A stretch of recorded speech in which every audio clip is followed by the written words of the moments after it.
जब भी कोई व्यक्ति गौतम बुद्ध के संघ में शामिल होता था तो बुद्ध उसे सबसे पहले शांत रहने के लिए कहते थे। ध्यान की अवस्था में जाने से पहले उस भिक्षु को शांत रहना सिखाया जाता था। आज के दौर में हर तरफ सौरी शोर है।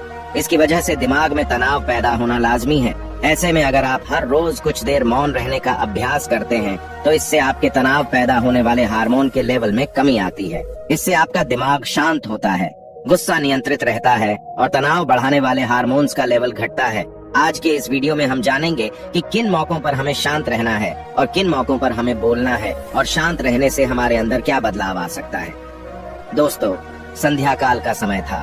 गुरु अपने सभी शिष्यों को बुलाते हैं और कहते हैं, कल सुबह सब लोग नदी में स्नान करने के बाद तुरंत हमारी कुटिया के सामने उपस्थित हो जाना। सभी इसी से हैरान रह जाते हैं कि हम लोगों ने कुछ गलती की है क्या, लेकिन गुस्से से यह कहते हैं कि हो सकता है कि गुरुजी कल सुबह कुछ अच्छी बात बताने वाले हैं।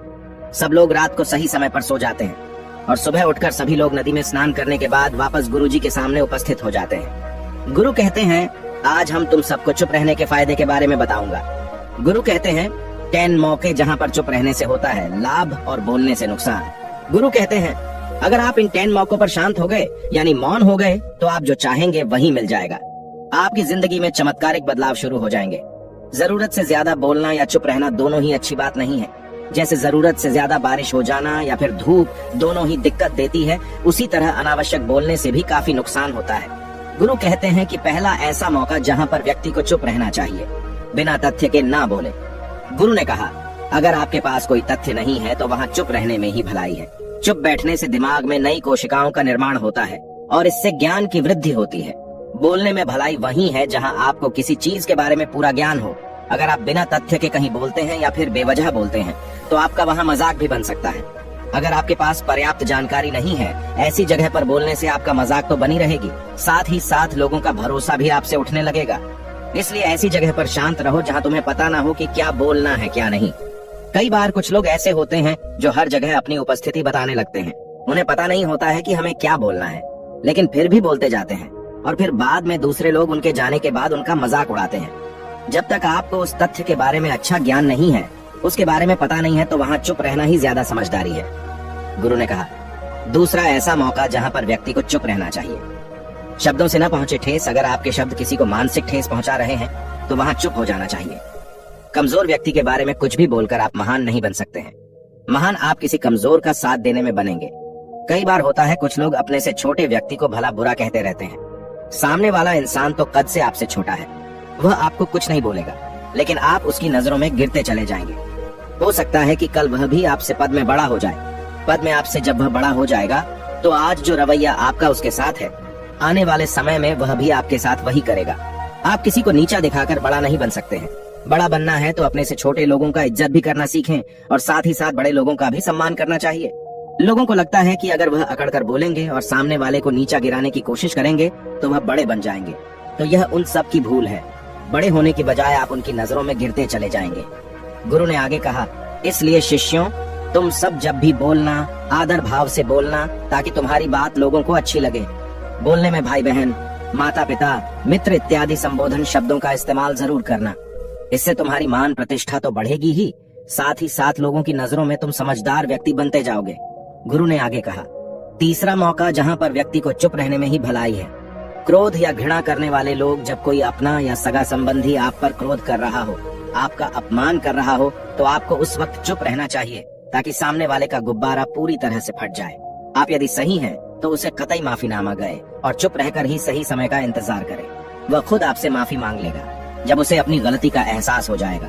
गुरु आगे कहते हैं कि अगर आपका कोई सगा संबंधी आप पर क्रोध कर रहा हो और आप उस समय शांत हैं, तो यह आदर सम्मान देने की निशानी होती है। इससे न कोई छोटा होता है और न ही बड़ा। अगर आपको क्रोध आ रहा है तो आप या तो वहाँ से किसी का अनादर किए बिना चले जाएं या फिर चुप रहें। क्रोध करने से आपके रिश्ते खराब होंगे। क्रोध करने से हमेशा क्रोध करने वाले व्यक्ति का ही बुरा होता है। गुरु आगे कहते हैं कि एक बार की बात है, एक सांप जंगल से भागते हुए किसी राजा के घर में पहुंच गया। लोगों ने छेड़खानी की तो वह बहुत ही गुस्सा हो गया, जिससे घर में जो तलवार पड़ी हुई थी उसी को लपेटकर कसने लगा और धीरे धीरे उसका पूरा शरीर कट गया। यह गुस्सा उसे खा गया। ठीक उसी प्रकार हमारा गुस्सा भी हमारे शरीर को तलवार की भांति काटता रहता है। गुस्सा ध्यान से खत्म होता है प्रतिदिन अगर आप ध्यान की मुद्रा में बैठे हैं तो आपका गुस्सा आपके नियंत्रण में रहेगा। गुरु आगे कहते हैं कि यह तरीका है कि आप प्रतिदिन ध्यान का अभ्यास करें। इससे आपके शरीर में जो हार्मोन्स गुस्से को बढ़ावा देते हैं वह सब तुम्हारे नियंत्रण में रहेंगे, जिससे शरीर गुस्से पर आसानी तुम्हारा से काबू पा लेगा। लेकिन एक तरीका यह भी है कि जब भी आपको गुस्सा आए तो आप यह समझने का प्रयास करो कि क्या मेरा गुस्सा जायज है या नहीं। हमें वहां पर बोलना चाहिए कि नहीं। जब आप खुद इस बात का आकलन लगा पाएंगे तो आपको खुद पता चल जाएगा कि हमें गुस्सा करना चाहिए या नहीं। फिर भी आपको गुस्सा आ रहा है तो आप वहां से हटने का प्रयास करें, वहां से दूर चले जाएं। धीरे धीरे समय के साथ आपका दिमाग शांत हो जाएगा। गुरु ने कहा, चौथा ऐसा मौका जहां पर इंसान को बहुत ही समझदारी के साथ काम लेना चाहिए, वहां पर आपको चुप रहना ही चाहिए, जहां पर उस मुद्दे से आपका कोई संबंध ना हो। अगर आपका किसी मुद्दे से कोई संबंध ना हो तो वहां आपका चुप रहना बनता है। बिना किसी वजह अगर आप दूसरे के मुद्दे पर बोलेंगे तो यह आपके लिए अनिष्टकारी होगा। इसमें केवल और केवल आपका ही नुकसान है। जल्द ही आप किसी दो लोगों के बीच हो रहे विवाद में जल्दी अपनी टांग न डालें। अगर सामने वाला आपको बुला रहा है अपना झगड़ा शांत करवाने के लिए तो ही आप वहां पर जाएं। किसी की व्यक्तिगत जिंदगी में दखल अंदाजी नहीं देनी चाहिए जब तक कि वह व्यक्ति आपको नहीं बुलाता है। अपने झगड़े को शांत करवाने के लिए कुछ लोग फालतू में दूसरे के विवाद में कूद पड़ते हैं। इससे उनके मान सम्मान मर्यादा पर लोग उंगली उठाने लगते हैं।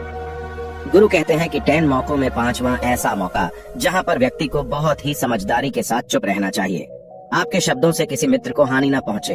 अगर आपके शब्द सामने वाले के परिवार या मित्रों की प्रतिष्ठा के बारे में बुरी झलक दिखा रहे हैं तो आपको चुप रहना चाहिए। किसी के परिवार या फिर मित्र के बारे में बुरा बोलने से केवल आप ही बुरे बनेंगे। जो चीज आसानी से खत्म की जा सकती है उसे अपने शब्दों से बड़ा न करें। बिना चिल्लाए बात करने का प्रयास करते रहना चाहिए। अगर आप बिना चिल्लाए कोई बात नहीं कह सकते तो आपका चुप रहने में ही भलाई है। किसी पर चिल्लाने से आपके व्यवहार के बारे में पता चलता है। ज्यादा बोलने से चीजें हमेशा खराब ही होती हैं। कई बार कुछ रिश्ते ज्यादा तेज बोलने की वजह से टूट जाते हैं। इसलिए अपनी आवाज में मीठापन लाएं।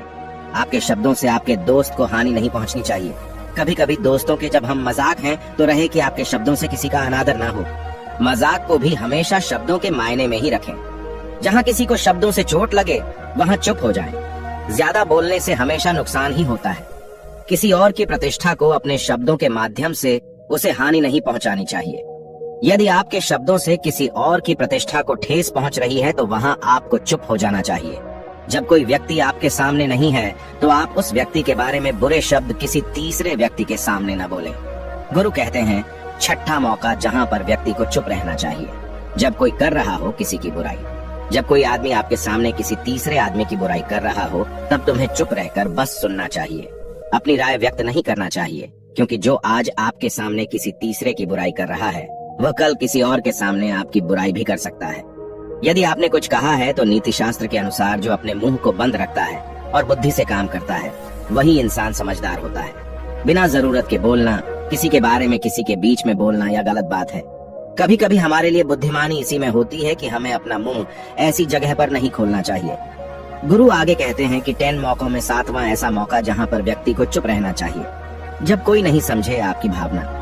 यदि आपको लग रहा है कि कोई व्यक्ति आपकी भावना, दुख या परेशानी को शब्दों में नहीं समझ रहा है, यदि आपको लग रहा है कि सामने वाला व्यक्ति आपकी भावना या दुख को या आपकी जो परेशानी है उसको वह समझ नहीं पा रहा है या समझने का प्रयास ही नहीं कर रहा है या वह आपको ध्यान से सुन ही नहीं पा रहा है, तो ऐसे व्यक्ति के सामने आप चुप ही रहें, क्योंकि ऐसे लोगों को आपकी भावना या दुख से कोई मतलब नहीं होता है।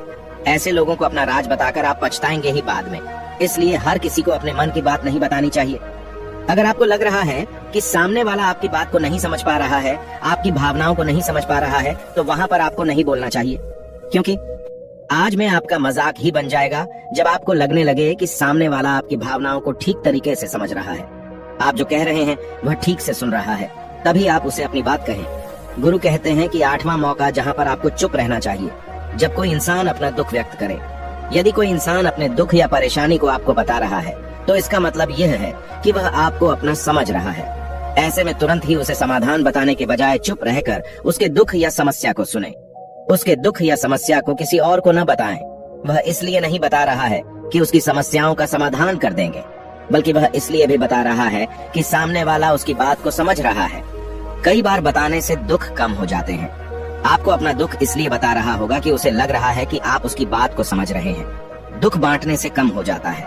इसलिए जब कोई व्यक्ति अपना दुख आपसे व्यक्त करे तो आप चुप मारकर उसकी बात को बहुत ही ध्यान से सुने, ताकि उसके दुख कम हो जाए, उसके मन का बोझ हल्का हो जाए, क्योंकि उसके मन में जो भी बातें थी वह आपको सब बता दिया। गुरु आगे कहते हैं कि 10 जगहों में 9 ही ऐसी जगह जहाँ पर आपको चुप रहना चाहिए। जहाँ पर दुष्ट प्रकृति के लोग रह रहे हों और गाली गलौज कर रहे हों तो आप वहाँ पर मत जाइए। ऐसी जगहों से आप चुपचाप निकल जाएं, अर्थात अपनी प्रतिक्रिया दिए बिना आप वहाँ से चले जाएं, क्योंकि जिसकी जुबान खराब होती है, जो दुष्ट प्रकृति के लोग होते हैं, उनको आप ऐसे समय में नहीं समझा सकते हैं। जब उनका दिमाग पूरी तरह से शांत हो जाए तभी वह आपकी बात सुनेंगे। इसलिए जहाँ पर दुष्ट प्रकृति के लोगों आपकी बात को न मानते हों और न ही सुनते हों तो आपको वहाँ पर नहीं बोलना चाहिए। गुरु कहते हैं कि 10 माह ऐसा मौका जहाँ पर आपको शांत हो जाना चाहिए। अपनी सफलता का राज हर किसी को न बताएं। कई बार होता है कि कुछ लोग जो सफलता को बहुत ही जल्दी अर्जित कर लेते हैं, वे हर जगह अपनी सफलता का ढिंढोरा पीटने लगते हैं। ऐसे में क्या होता है कि कई लोग आपकी सफलता से खुश नहीं होते हैं। अगर आप अपनी सफलता का जबरदस्ती लोगों में ढिंढोरा पिटवा रहे हैं तो लोगों की नकारात्मक ऊर्जा आपको प्रभावित कर सकती है।